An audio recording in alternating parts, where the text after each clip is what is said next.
हमारे साथ मौजूद है अहमद सईद साहब, सीनियर स्पोर्ट्स एनालिस्ट है, जर्नलिस्ट हैं, हसनैन लियाकत साहब और हमारे स्पोर्ट्स कॉरेस्पॉन्डेंट आकिब कुरैशी जो कि कदाफी स्टेडियम में होंगे।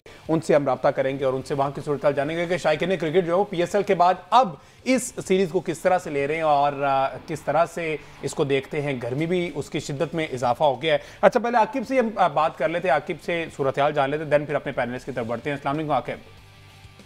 जी वालेकुम सलाम। आकिब बताइएगा क्या सूरत हाल देखी आपने, क्योंकि जो टिकट सोल्ड होने का मामला था वो तभी हमारे तक वो बिल्कुल ऐसा हुआ नहीं है। 25 तारीख से आगाज हुआ, आज 28 को मैच था, टाइम बड़ा कम मिला शायकीन को।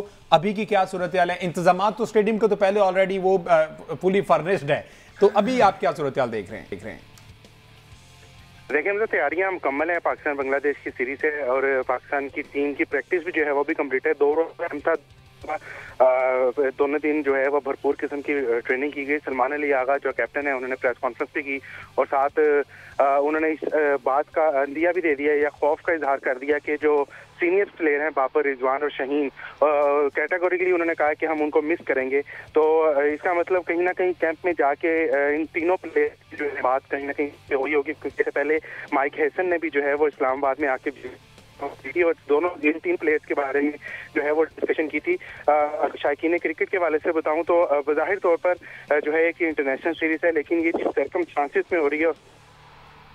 बांग्लादेश की टीम के कुछ प्लेयर्स ने यहाँ पर आने से इनकार किया सिक्योरिटी इश्यूज की वजह से। उसके बाद जो है मुस्तफिजुर रहमान और तस्कीन अहमद जो फास्ट बॉलर हैं बांग्लादेश टीम के, वो इंजर्ड हो गए और 2 स्पोर्टिंग स्टाफ के बंदे भी नहीं आए। तो ये बड़ी और अजीब सी सीरीज आप कह सकते हैं, क्योंकि ये 5 मैचों इनिशियली तौर पे 5 मैचों की सीरीज शेड्यूल रिक्वेस्ट की कि इसको कम किए जाए क्योंकि हम यूएई में हैं और गर्मी है वहाँ पे, तो उसकी वजह से जो है 3 मैचों इस पे लेके आए। लेकिन फिर भी पाकिस्तानी टीम के लिए ये बड़ी, आप इसको कह सकते हैं, शहीन, बाबर और रिजवान इरा के बाद अब नया इरा शुरू होने जा रहा है और इसी साल जो है वो एशिया कप भी फिर।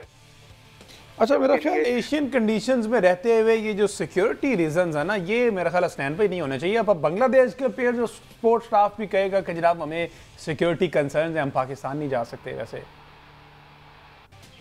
Unfortunate Hamza, first of all thank you for having me on your show. देखें, बात यह है कि बांग्लादेश की टीम आपने अपनी प्रायोरिटीज क्या सेट की ना, दौरे के ऊपर तो बाद में बात करेंगे।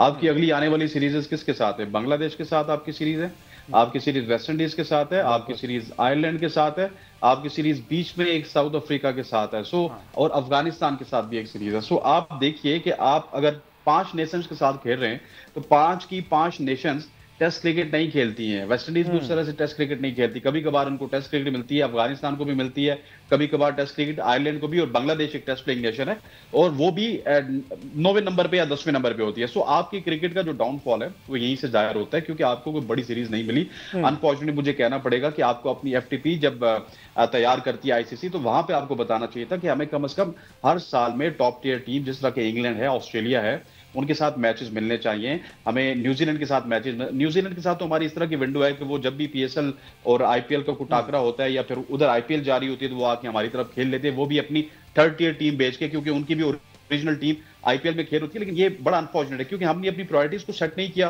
तो इस वजह से अब हमें आयरलैंड जैसी कंट्री के साथ भी या बांग्लादेश जैसी कंट्री के साथ भी उनके भी प्लेयर्स को मेहनत समाजत करनी पड़ती है और उनको पाकिस्तान लाना पड़ता है। हालांकि अगर आप पड़ोस में देखेंगे तो ये जंग वहां पे भी हुई, लेकिन वहां पे मोर लेस बहुत सारी टीमों ने अपने प्लेयर्स को वापस बुलाया, वो रिटेन भी किया।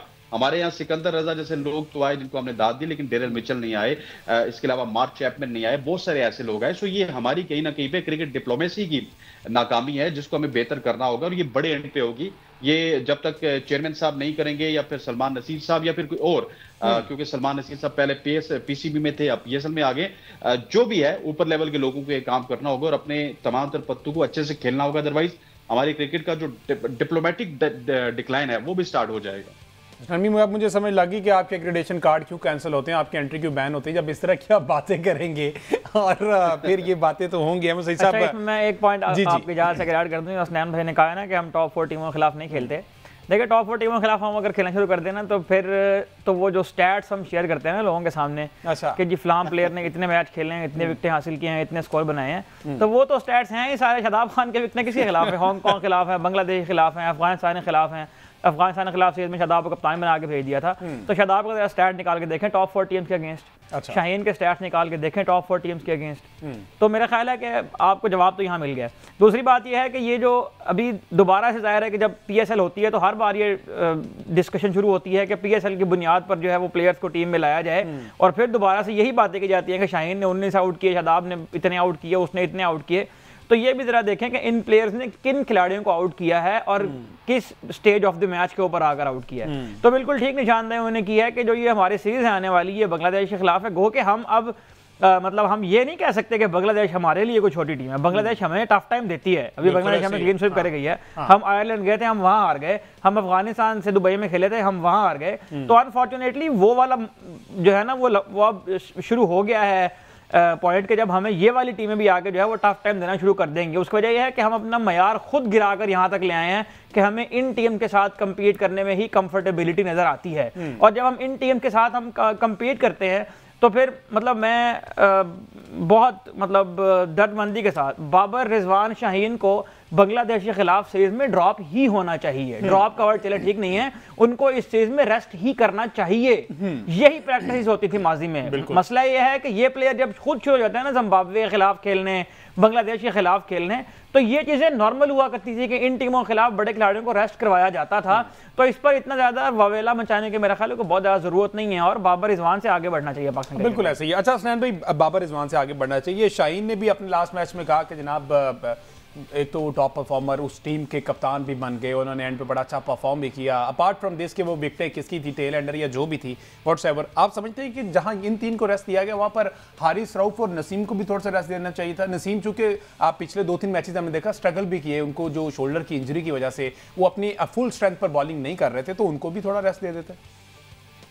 लेकिन नसीम को तो रेस्ट मिल नहीं सकता ना हमजा, क्योंकि वो इस्लामाबाद यूनाइटेड का हिस्सा है, इस्लामाबाद यूनाइटेड के कोच हैं, इस्लामाबाद यूनाइटेड के बैटिंग कंसल्टेंट हैं, इस्लामाबाद यूनाइटेड का कप्तान है, इस्लामाबाद यूनाइटेड का नायब कप्तान, वहां का कप्तान, इस्लामाबाद यूनाइटेड का कप्तान, यहाँ का नायब कप्तान। सो अब आपको इस्लामाबाद यूनाइटेड के लोग नजर आएंगे और ये बड़ा अनफॉर्चुनेट होता है जब हमने देखा है कि ऊपर लेवल पे कोई इस तरह का कोच आ जाता है जो नीचे पे किसी भी फ्रेंचाइज का कोच होता है, तो वो अपनी टीम को लेके आता है। और मतलब मुझे हनीफ मलिक साहब से हजार हमदर्दी होगी, रोमान रईस को वो कोच हैं, बहुत सारे और लोगों के कोच हैं, लेकिन मुझे ये कहना पड़ेगा कि वो उसी तरह के कोच है जिस तरह के अब्दुल रहमान हुआ करते थे, रिजवान के कोच पर्सनल कोच थे, उनको वो उठा के, या फिर KP के कोच थे उनको उठा के वो पाकिस्तान लेवल पे ले आए।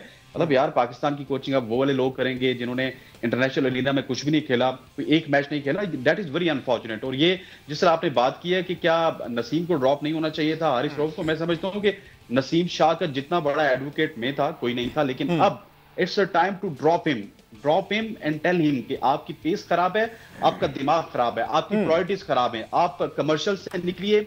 आप हर दिन कमर्शियल्स करते हैं, हर दिन आप कोई ना कोई एक्टिविटी करते हैं, ऑफ फील्ड एक्टिविटी से निकलिए और उसके बाद आप अपनी क्रिकेट पे फोकस कीजिए। Naseem Shah at time 1 over की 6 गेंदों पे 2 गेंदों पे ऐसा लगता है कि वो अनप्लेएबल है, 2 गेंदों पे ऐसा लगता है कि वो गली मोहल्ले का बॉलर है, और 2 गेंदों पे ऐसा लगता है कि उसके पास पेस नहीं है। सो ये तो आपके क्रिकेट की हालत है। सो नसीम शाह को भी, हारिस रऊफ, मतलब हारिस रऊफ को तो मैं समझता हूं कि पाकिस्तान में, ये मेरी बात याद रखिएगा, पाकिस्तान में या फिर एशियन कंडीशंस, इंडिया बांग्लादेश में आपको हारिस रऊफ को खिलाना ही नहीं चाहिए। हारिस रऊफ की जो भी परफॉर्मेंसेज हैं वो सेना कंट्रीज में हैं। सेना कंट्रीज के अलावा वो एशियन कंट्रीज में अन्यवाह मार खाते हैं, 10 ओवर्स में 100 रन देते हैं, 4 ओवर्स में 60 रन देते हैं। उनको क्यों खिलाया गया? अगर आपने शाहीन को ड्रॉप किया तो उसी तरह से आपको नसीम को, हारिस को ड्रॉप करना चाहिए था और एक नया बंच ऑफ अपना बॉलर्स भी बनाना चाहिए था, ताकि आपके बॉलर्स नए इमर्ज हों और बांग्लादेश के खिलाफ आपको प्रैक्टिस करने के लिए बहुत ही सुनहरी मौका है। इससे पहले एक थोड़ा सा ऐड करना चाहूंगा, जिस तरह अहमद भाई कह रहे थे कि